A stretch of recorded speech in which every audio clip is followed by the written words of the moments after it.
Greetings, quick copyright notice. The works read on this YouTube channel are 100% owned by their respective copyright owners, and these videos are being brought to you with zero monetization whatsoever. There are no ads on the videos, but if you would like to go ahead and support the channel and get yourself a 100% free, did I mention it was free trial of audible.com audiobook service, click on the links in the description below.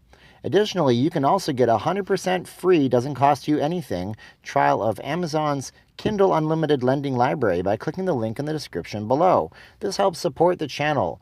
You get professionally narrated audiobooks or an unlimited amount of self-help books through Amazon services. Enjoy the book, and if you have any questions, please drop me a line and email me. Thank you. Hi there, everybody. This is New Thinking, New Life, and today we're going to be starting a new series where we read the classic self-help books out to you. Today we're going to be reading Bob Proctor, You Were Born Rich, and this is going to be the introduction and first chapter. If you want to support this channel, head on to the links in the video description. Try out Audible, an Amazon company, and also Amazon.com's Kindle Unlimited for amazing professional audiobooks and self-help books and everything else you could imagine. So here is You Were Born Rich, a classic by Bob Proctor, introduction and chapter 1. Dedicated to Linda, who brought the sun from the south with her and willingly shared it with Brian, Colleen, and Raymond. A poem by James T. Moore. One and only you. Every single blade of grass and every flake of snow is just a wee bit different. There's no two alike, you know. For something small like grains of sand to each gigantic star, all were made with this in mind, to be just what they are. How foolish them to intimate, how useless to pretend, since each of us comes from a mind whose ideas never end. There'll only be just one of me to show what I can do, and you should like otherwise feel very proud there's only one of you. That is where it all starts, with a wonderful, unlimited human being. James T. Moore. Forward.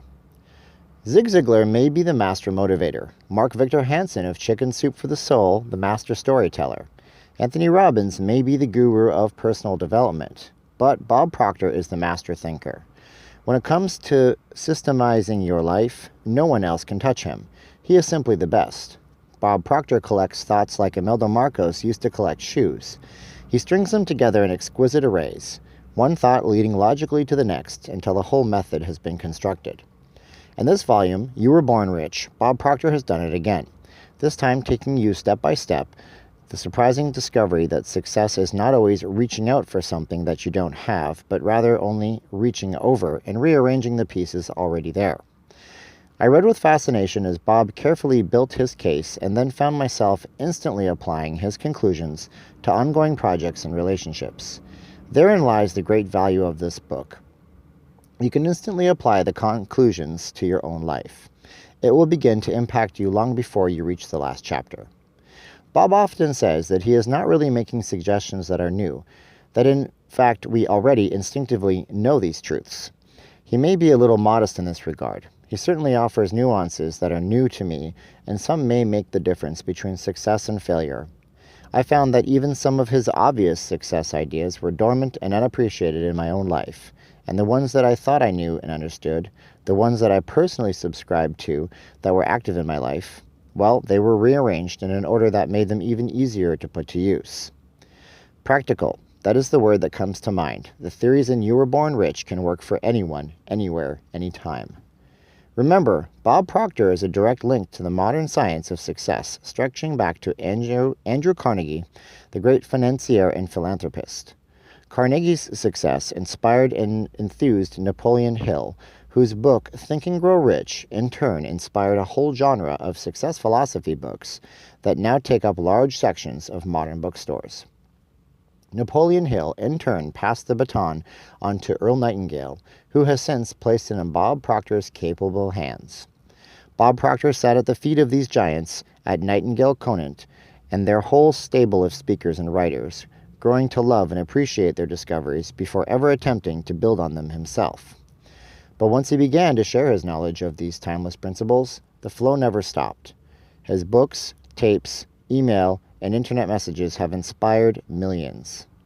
So, when you are tapping into the wisdom of Bob Proctor, you are in for more than a review of the last success fad of the decade. You are tapping into the embodiment of an ongoing study of human nature and success that spans 3 generations. Bob Proctor is the curator of the science of success, and this powerful book offers a generous display of some of its many treasures. This is a great read. Signed, Doug Weed, former special assistant to the President of the United States Bush White House. Introduction. Every human being has been born rich. It's just that most people are temporarily a little short of money. This book has been written in an attempt to bridge the gap between where you currently are and where you want to be. Step by step, chapter by chapter, it will help you piece together the puzzle we often most refer to as life, so you can build a picture of prosperity in your mind and then go on to create the prosperity in your life. Indeed, life is very much like a Rubik's Cube because we have all the right pieces and all the right colors, but it is a frustrating, never-ending process trying to get them to fit together. Inevitably, it seems, there are always at least 1 or 2 pieces that we have left out. As you journey through this book, you will soon become very aware I am not telling you anything you do not already know. I am just expressing the ideas in an organized, coherent manner, which will enable you to achieve the results that you have desired since you were first able to think. Every day, all over the world, millions of dreamers purchase lottery tickets, wishing for someone to fortuitously pick their names and drop a fortune into their laps. These people never seem to understand the real joy in life comes not from having money handed to them on a silver platter, but from going out and actually earning it themselves. Moreover, if the truths were known to you, you would realize that you already have the ability to achieve those things which you presently only dream about. Let this book prove to be your Aladdin's lamp. You have in your hands something which you have been searching for. This is a plan, a very simple plan that will take you from where you are to where you want to be. It is actually a deceptively simple plan, but do not let its apparent simplicity deceive you, because each chapter contains an idea which will prove to be of enormous value. These ideas are extremely effective. I have personally put each and every one of them to a test over the past quarter of a century. I've watched thousands of people who have attended my seminars put these ideas to a test as well. I can tell you, therefore, from both my first and second-hand experiences, the results in many cases have been extraordinary. For example, individuals with barely enough resources to meet their basic needs have become very wealthy. Others who had pressing problems which caused them to be unhappy and depressed have literally transformed themselves into happy, well-balanced individuals. Now you have the opportunity to put these ideas to the supreme test in your own life. What is it that you want? Know you can have it. You can have all of the things that you want, but you must clearly understand and apply all of the ideas I am about to present to you.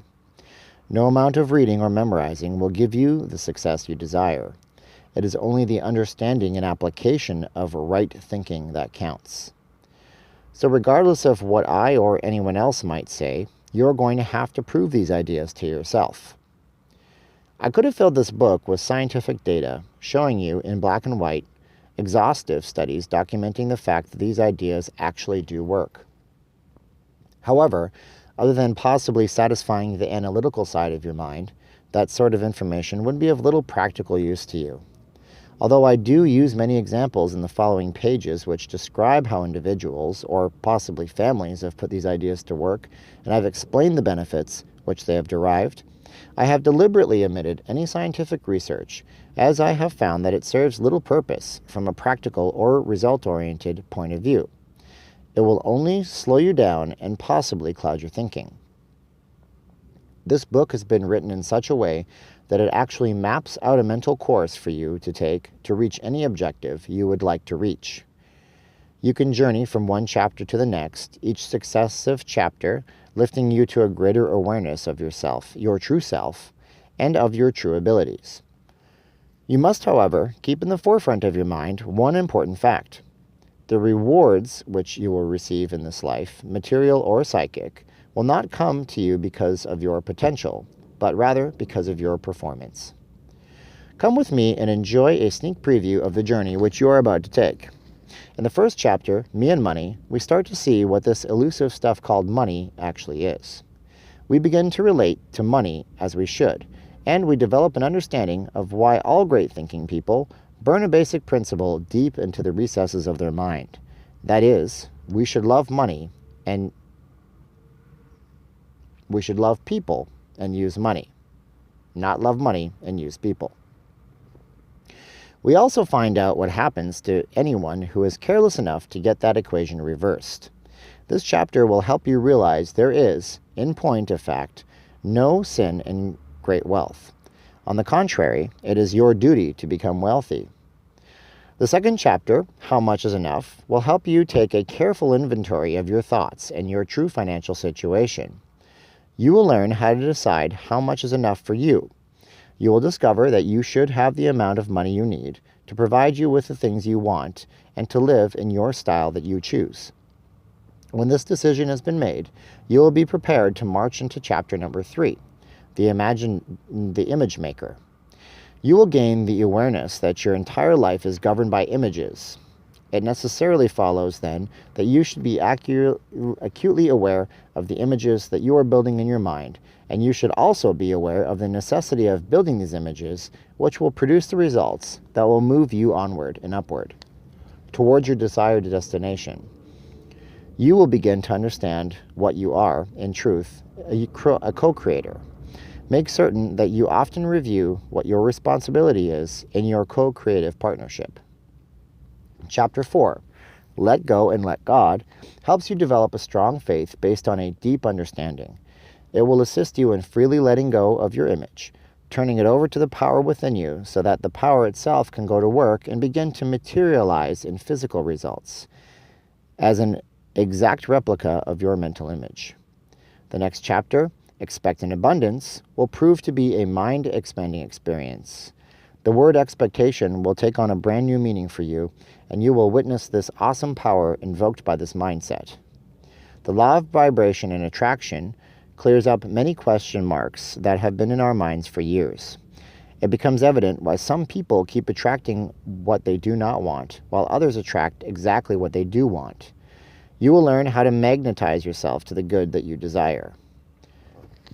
The Risk Takers chapter clearly explains that there is absolutely no compensation for playing it safe. It is essentially a lesson that you first step out before you can begin to move forward the destination you have chosen for yourself. The real winners in life are, more often than not, only 2 or 3% more effective than those who lose. The Razor's Edge chapter clearly illustrates this point. You will quickly understand that you can be every bit as effective as anyone you read about or even hear about. Feelings of inferiority, as well as any doubts that you may be entertaining relative to your capability, will quickly fall by the wayside and be left far behind as you near your destination. As you come around the final turn on your road to achievement, you will be cautioned not to look back. The Don't Think in Reverse chapter will quickly clear up the question of why some people keep getting the same results year after year. This illustrates one of the most basic and yet of the most important rules governing success in life. As we go racing down the home stretch, the vacuum law of prosperity shows us how to open all of the doors that will enable the good that we seek to come to us from all sides.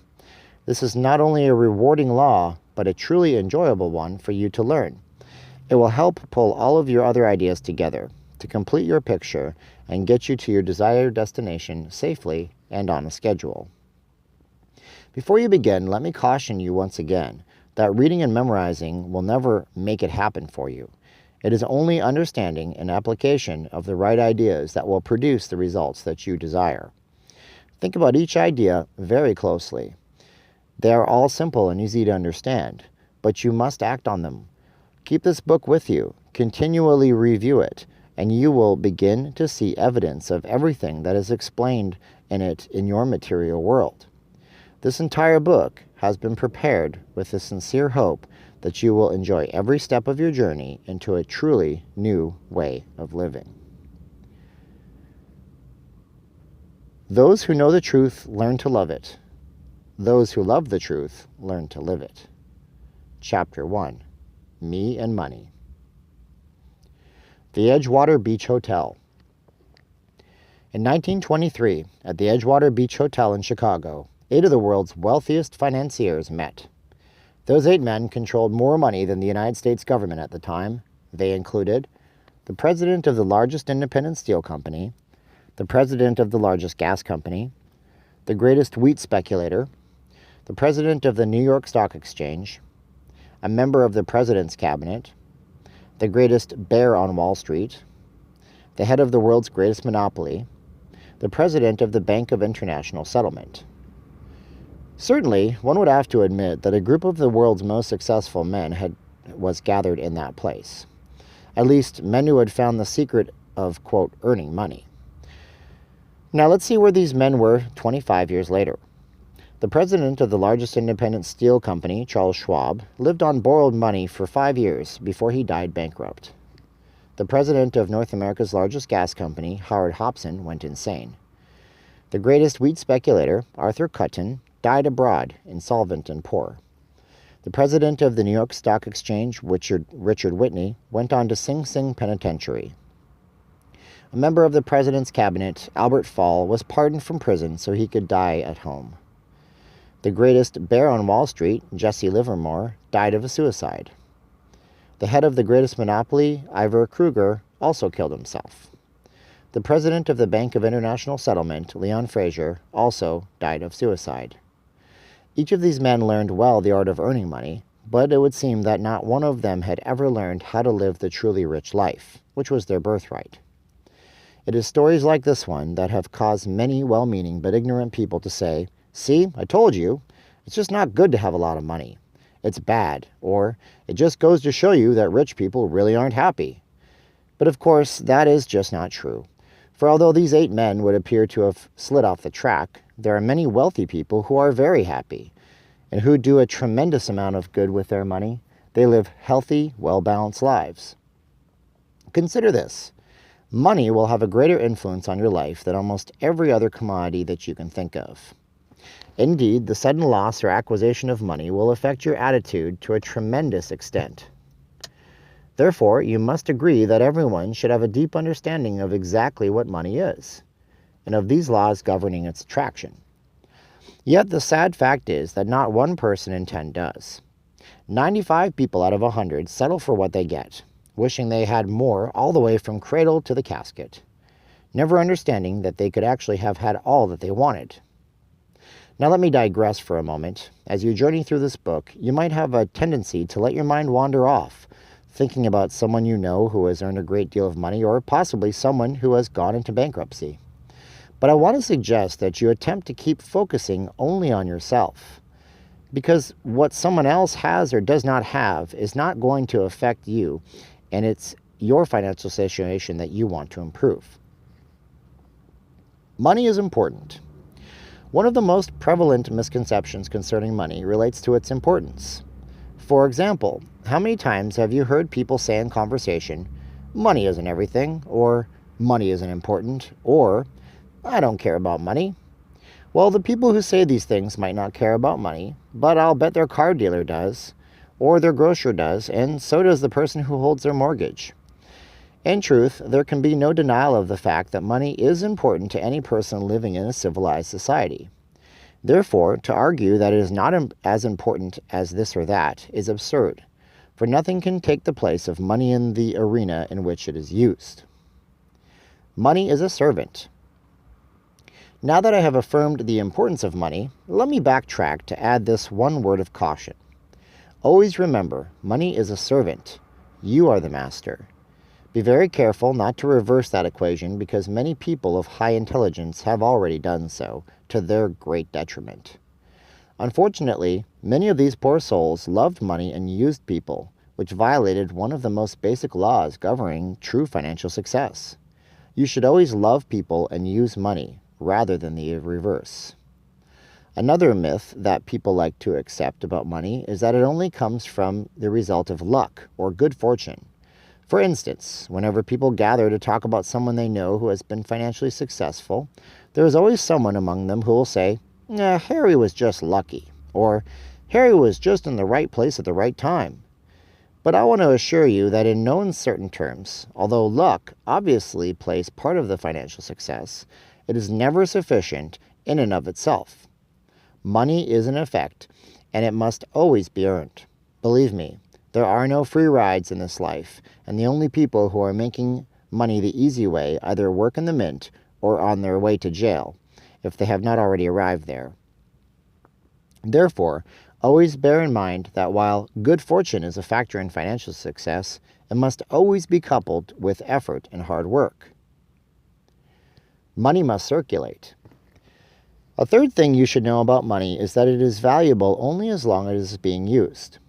Once it has been taken out of circulation, it becomes as worthless as the old newspapers or empty beer cans that have been stashed away in the attic.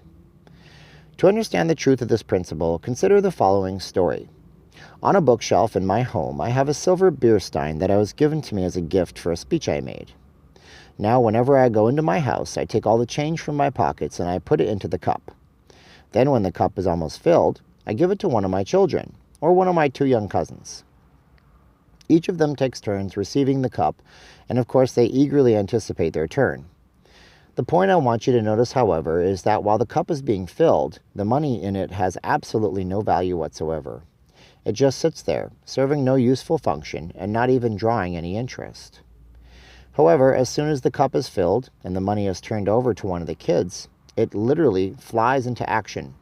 For instance, just last week, TJ, one of my young cousins, received the money. He immediately took it from my hand, rushed off to a golf school, and purchased several golf lessons with his inheritance. Now, I can't honestly say what the golf pro did with the money once he got it, but I do feel fairly safe in saying that he didn't just return it to a cup on his bookshelf. No, there really isn't any dispute about it. Money is not meant to be taken out of circulation. Rather, it is meant to be used, enjoyed, and circulated. This brings me to an even more dramatic illustration of the same principle, namely, the story of Old Man Chapman. Mr. Chapman was an elderly gentleman who lived a few doors down from our family when I was just a boy. Although there was a tremendous age difference in us, Mr. Chapman and I became fast friends, and I often used to watch him pushing his small junk cart up and down our block. You see, Mr. Chapman worked as a junk dealer, and he made his living by picking up things other people had thrown away. As the years went by, however, Mr. Chapman became more and more stooped from his arduous labors, and one day, shortly after World War II, he passed away. Since he lived alone and apparently had no close relatives living nearby, the police entered his house to take stock of his possessions. Not surprisingly, they found the house littered with many old furnishings and assorted memorabilia from Mr. Chapman's past. However, much to their amazement, the police also discovered over $100,000 in old bills packed into boxes throughout the house. Narrator's note: $100,000 after World War II would be several times more in this modern day, possibly up to $1 million worth of value. Quick to pick up on such an unusual occurrence, the Toronto Daily Star newspaper carried a front-page story the next day about Mr. Chapman, in which it asked the obvious question: why would an individual worth well over $100,000 choose to keep his money stashed away in old boxes strewn haphazardly throughout his house? Although I was still quite young at the time, I asked myself a similar question, namely, why would a person like Mr. Chapman choose to live life like a veritable pauper when he had so much money at his disposal? He could have used his money for his own enjoyment. He could have invested it to earn a return for himself and even help create jobs for other people. Or he could have just deposited it in the bank and earned interest on his money. But instead, he chose to put it in a, quote, jar on his shelf, so to speak, and he thereby rendered it absolutely useless. No, my friends, there isn't any doubt about it. Money is not meant to be hoarded. Rather, it is meant to be used, enjoyed, and circulated. So please, whatever you choose to do with your money, don't make the same mistake that poor old Mr. Chapman did. And please note that when I suggest that money should be kept in circulation, I do not mean it should be squandered. There's a world of difference between those two concepts, and if you haven't found out what the difference is yet, I would suggest you find out as soon as possible. Prosperity Consciousness Exercise. Now that we have touched upon some of the characteristics of money, let us turn briefly to a simple technique which you can use beginning immediately to start attracting the amount of money you desire. The first thing that I want you to do is to picture yourself in your mind's eye sitting in a room with several of your friends. Then I want you to visualize yourself announcing to them your intention of becoming wealthy, at least wealthy enough to live the way you choose to live. Now imagine how that would make you feel. If you are like most people, you would probably feel very uncomfortable. Perhaps you would feel so uncomfortable that you might even retract what you had said by informing your friends that you were only joking. You should understand, however, that people who are wealthy never feel uncomfortable when the subject of money is brought up. Why don't they, you ask? The most obvious answer would be because they already have lots of it. But that is not the correct answer. You should realize that people don't feel comfortable about money because they have it. They have it because they feel comfortable about it. In other words, one of the reasons that wealthy people have money is that they have developed the state of consciousness we will hereinafter refer to as a prosperity consciousness. Therefore, it follows, if we wish to attract money to ourselves, we must begin to foster a prosperity consciousness as well. The question you should now be asking yourself is this: how do I go about developing this prosperity consciousness for myself? Well, let me explain. The best way to develop a prosperity consciousness is to start seeing yourself in your mind's eye already in the possession of the amount of money you desire. The reason that is since the subconscious mind cannot distinguish between the actual possession of money and a mere visualization, you will soon become very comfortable with the idea of money. As a result, you will start attracting it to yourself. This may sound like a game you are playing, but let me assure you, it is one of the wisest things you can possibly do. For when you succeed in convincing your subconscious mind that you are wealthy, and that it feels good to be wealthy, your subconscious mind will automatically seek ways of making your imaginary feelings of wealth manifest themselves in material form. If these last few lines seem like sheer fantasy to you, just ignore them for now and continue reading. We will be dealing with prosperity consciousness at different points in the book, and I guarantee you that before you finish the book, those lines will start to make a lot more sense to you. Fear not. Now that I have touched upon a technique which will help you acquire greater wealth, let me offer this further word of warning.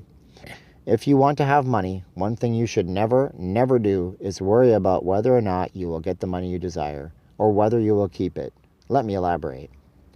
In the Bible, Job, the great sufferer of biblical times, makes the following remark: "Behold, the thing I fear has come to visit upon me." Now stop and ask yourself, if you will, what those biblical words mean to those of us concerned about money today. Well, one thing they certainly mean is that if we insist upon constantly worrying about not having enough money, or if we habitually worry about losing the money we do have, then we are absolutely guaranteed not to worry in vain. For just as surely as Job was afflicted by his many maladies, so too shall we be afflicted by the lack or the loss of money. To take a more contemporary example, let us again consider the tragic case of poor Mr. Chapman. As you will recall, he was the elderly gentleman who never spent any of his hard-earned savings. But the question is, why didn't he? Most likely it was because he was afraid that if he spent his money, he would become poor and hence would be forced to live like a pauper. The irony was, however, that because of his fear, he lived like a pauper anyway. Or, to be more biblical about it, the thing that he feared most came to visit upon him. In a later chapter, you will be given a fuller explanation of the paradox of why we attract into our lives the very things we least desire. But for now, suffice it to say, worrying about money is always extremely counterproductive. This principle holds true even if you rationalize your worry with the old platitude that you are just saving a little for a rainy day. I must put forward one other caveat at this time. If you really want to significantly increase the amount of money you are presently earning, the first thing you must do is learn to pay substantially less attention to what others around you are saying and substantially more attention to what that quiet voice that speaks within you is saying. Put more prosaically, You must strive to become much less susceptible to influences outside of yourself and much more inclined to trust your instincts and feelings that lie within you. Let me elaborate. Most people who fail to accumulate enough money to live in the style they choose are the same people who are most easily influenced by other people's opinions. For instance, they are often the people who let the writers of economic doom and gloom, whether newspapers or news or internet websites, do their thinking for them. But as Napoleon Hill pointed out in his great book, Think and Grow Rich, opinions are the cheapest commodities on earth. In fact, almost everyone is a flock of them ready to be foisted upon anyone who is willing to accept them. Therefore, if you know you have been unduly influenced in the past by other people's opinions, make up your mind right now, before you read any further, that from here on in you are going to heed your own counsel, while keeping an attentive ear open for God's counsel. Remember, if you do, there is absolutely no reason why you cannot become financially successful with a very reasonable period of time. Understanding versus memorization. As you read on through the pages in this book, you will develop an ever-increasing awareness of the talents and abilities that lie deep within you. You should realize that with the proper instruction, you can begin using these undeveloped talents to attract the good that you desire. But let me caution you once again, no amount of reading or memorizing will bring you the success you seek. It is only the understanding and application of the ideas in this book that will make the difference for you. Therefore, don't be in any hurry to finish the book, because a complete reading should not be your objective. As stated previously, understanding and applying what you read is the objective. So if you are able to properly digest only 1 page per day, that might be all that is necessary for you to arrive at your goal. If you are wondering why this book is meant to be sipped and tasted rather than devoured at one reading, bear in mind that it is based upon over 20 years of careful analysis of the methods of both the very successful and the very unsuccessful. Strength through sharing. One more word of advice. Since very few, if any people, become great at anything by themselves, I would suggest that you attempt to find at least one other person with whom you can share and discuss the ideas presented in this book. Prosperity consciousness. I believe you will agree that it is an observable truth that human beings will never enjoy anything they are not yet consciously aware of. For example, we did not enjoy the luxury of traveling in airplanes at tremendous rates of speed until the Wright brothers became consciously aware of how to fly. Thomas Edison developed the conscious awareness of moving pictures and introduced us to a brand new form of entertainment. Dr. Jonas Salk became consciously aware of how to develop a serum that would combat the dreadful disease of infantile paralysis, more commonly referred to as polio. And as a result of Salk's new awareness, you very rarely hear of anyone contracting the disease today. Alexander Graham Bell became consciously aware of how to transmit the human voice over metallic wires, and as a result, we now all enjoy the use of the telephone. Needless to say, I could go on, citing example after example. However, the point I want to bring to the forefront of your mind is that these inventions, or the knowledge bringing about these inventions, have always been here. In fact, all the knowledge that ever was or ever will be is evenly present in all places at all times. But it took an individual to bring those thought patterns together and form ideas which developed into what we call consciousness, before we could all begin to benefit from them. We are floating in an ocean of thought energy, where all the knowledge there ever was or ever will be is present. We are also surrounded by abundance. Indeed, everywhere we look in nature, our eyes come in contact with abundance, for future knows no such thing as failure. Therefore, there never has been and never will be a lack of anything, except conscious awareness. But if you are going to begin to penetrate this world of wealth, it is absolutely essential that you begin to think. In other words, you must open your mind to the stream of thought energy which will create an image or a consciousness of prosperity in your mind. You are well aware that there are literally thousands upon thousands of honest, good, hard-working people who labor diligently for their entire stay on this planet, yet never become wealthy. For those individuals, life is a constant grind from sunup to sundown.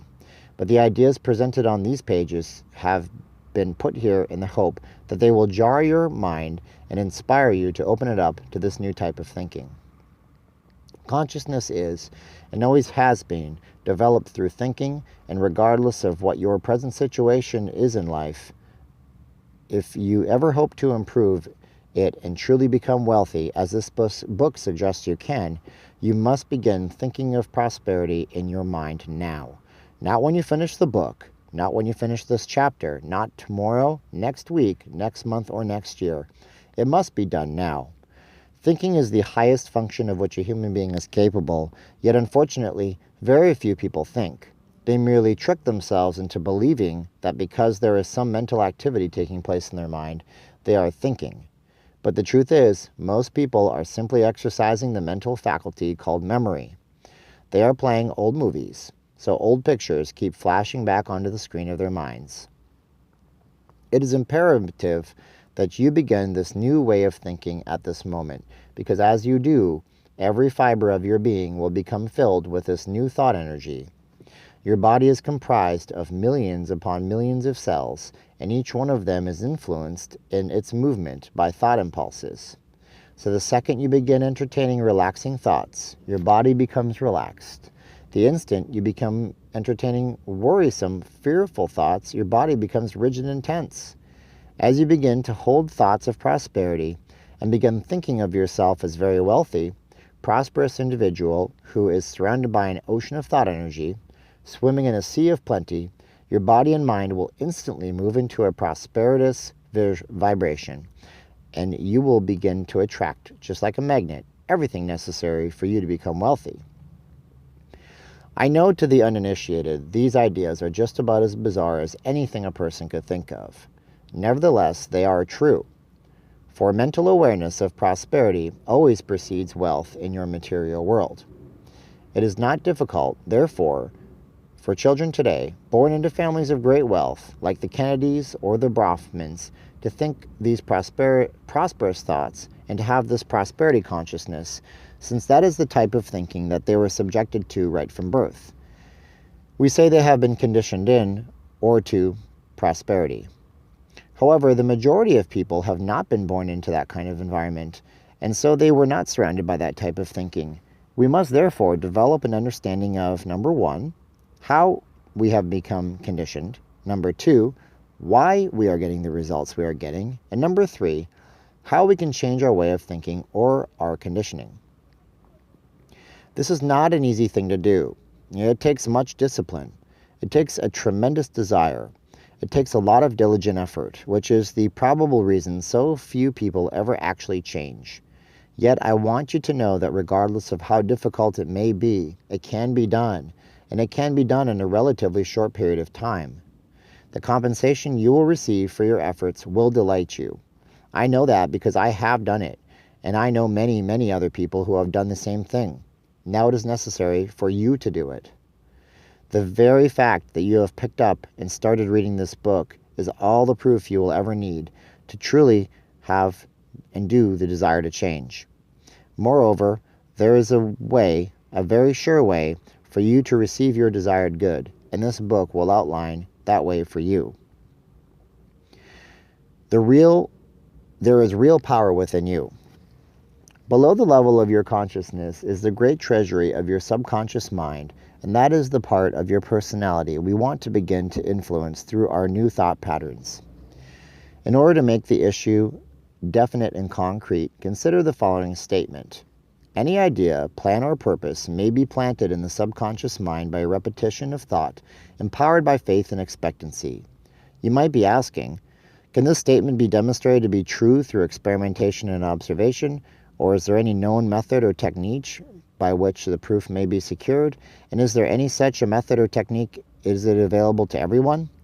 These questions can all be answered with an emphatic yes. As you read, test, and experiment with the ideas that will come to you in the following pages, you will answer all of these questions for yourself. And it is necessary that you answer them for yourself because as human beings, we will not truly believe something until we actually discover it for ourselves. This book was written in the sincere hope that it would lead you to many discoveries that lie within you by the repetition of these prosperity ideas.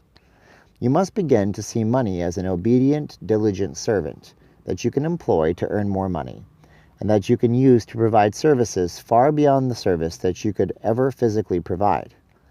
It is necessary that you feel comfortable when you talk about money, because you have truly been born rich.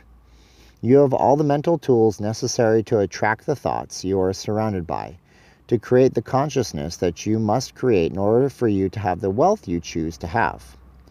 Lack and limitation can only exist when we make room for them in our minds, but prosperity consciousness knows no lack and no limitation. Resolve to completely remove the lid from your marvelous mind, you with respect to your own earning ability, and understand that the wealth you are seeking and always have been seeking will seek you in return. So open wide the doors of your conscious mind now and begin to receive it. Mental money. Begin immediately to play a mental game with yourself. Get into the habit of visualizing yourself in the possession of great wealth. Think of some of the things you would do with the money and then mentally start doing them. Since your subconscious mind cannot tell the difference between actually doing something and visualizing yourself doing it, this exercise will very quickly help you develop a prosperity consciousness. Remember, it's an absolute law of your being that you must have something mentally before you will ever have it physically. Also understand that everyone talks to themselves mentally. In fact, some people even do it aloud. Therefore, whenever you are carrying on your private conversation with yourself, always talk about how good it feels to be wealthy. Congratulate yourself on becoming wealthy and hear others congratulating you as well. You should realize that although this might appear to be a game you are playing, you are doing one of the wisest things you can possibly do. You are working from a higher to a lower potential. You are embarking on a program of self-development. You are about to learn that there is much more to you and yourself than meets the eye, and you must apprehend this hidden factor of your personality if you are ever to develop yourself properly. In truth, you will never see the greatest part of your being because it is non-physical in nature. In fact, you will soon become aware that you are constantly living simultaneously on 3 distinct planes of being. You are spiritual, you have an intellect, and you live in a physical body. To understand this abstraction better, you must keep in mind that you are living simultaneously on 3 distinct planes of existence. Number 1, the spiritual plane of thoughts, the highest potential. Number 2, the intellectual plane of ideas, middle potential.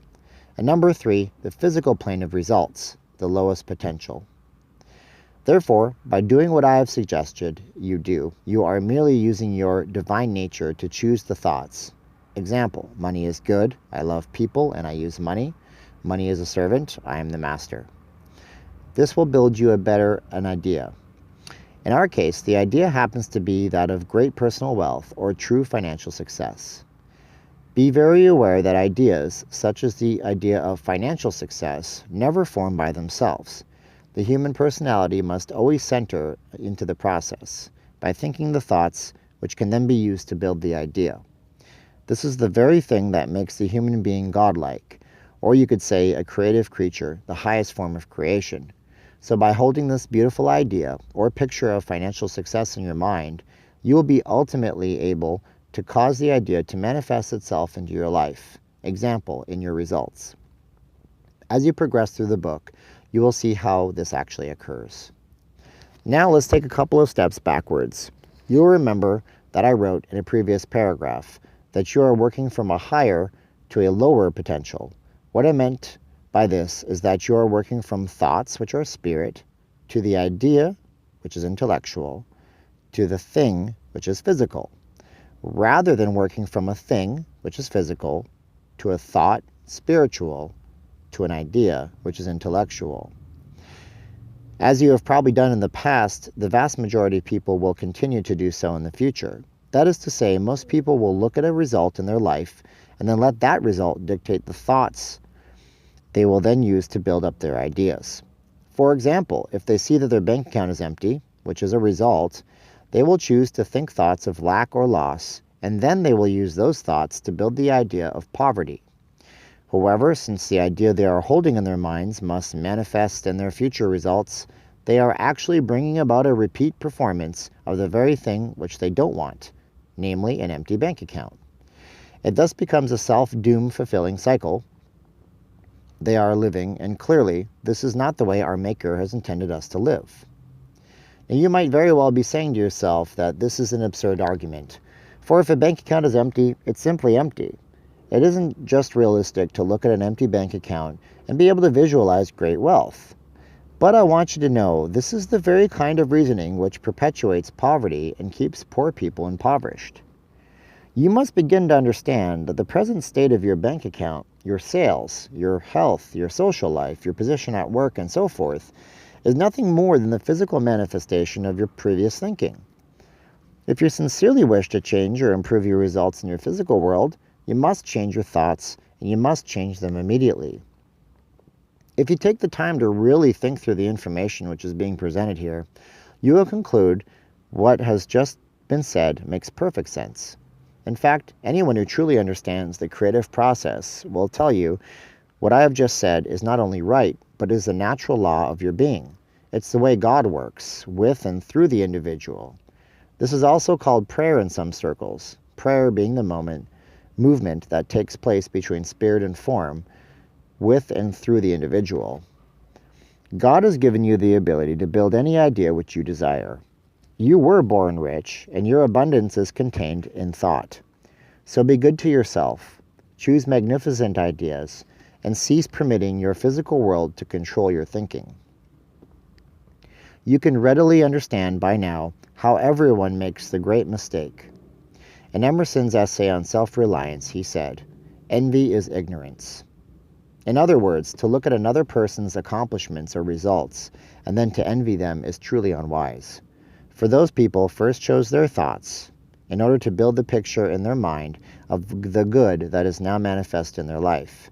And they chose those thoughts from the infinite source of supply which is available to all of us, you as well. That is what the great artist Vincent van Gogh meant when he was asked how he did such beautiful work. He said, "I dream my painting, and then I paint my dream." In other words, he saw the picture in his mind first, and then he made a replica on canvas, in oil, from the original in his mind. In this truth, there has never been an original Van Gogh painting ever sold. As I am writing this, I can see that you reading it, and I can almost hear you thinking, "That makes a lot of sense now, I do see." A few years ago, Mary Snyder from California sat in one of my seminars with her husband Oscar. She gave me a quote by Lincoln, which I truly love, and which I have shared with thousands of people. Abraham Lincoln said, "To believe in the things that you can see and touch is no belief at all, but to believe in the unseen is a triumph and a blessing." Isn't that beautiful? Thanks again, Mary. Hopefully by now you understand the wisdom of some of these mental exercises I have been suggesting. So keep repeating, I am prosperous, I am wealthy, money is good. See yourself in your mind's eye, doing what you will do when you have the manifestation of your new attitude or consciousness. Visualize this great wealth and feel yourself already in the possession of it. Remember though, money is the servant. You are the master. You love people and you use money. Before you continue on to the next chapter, reread or re-listen to this chapter, Me and Money, because rereading and re-listening will help you understand that old idea about money, which causes an uncomfortable feeling whenever the subject of money is raised. Repeat to yourself several times a day, Me and Money, until you become totally aware of how good you feel thinking about wealth. Refrain from talking to a lot of people about this new idea concerning money until you have a firm grip on it yourself and feel confident about explaining what you have learned to others. Remember, hearing negative comments from people who do not understand the truth will not do you any good, if it does anything. It will only cause you to doubt yourself. You must not permit this to happen, because when you think about Me and Money, you want a beautiful picture to fly on the screen of your mind. An interesting quote ends the chapter. The good life is expensive.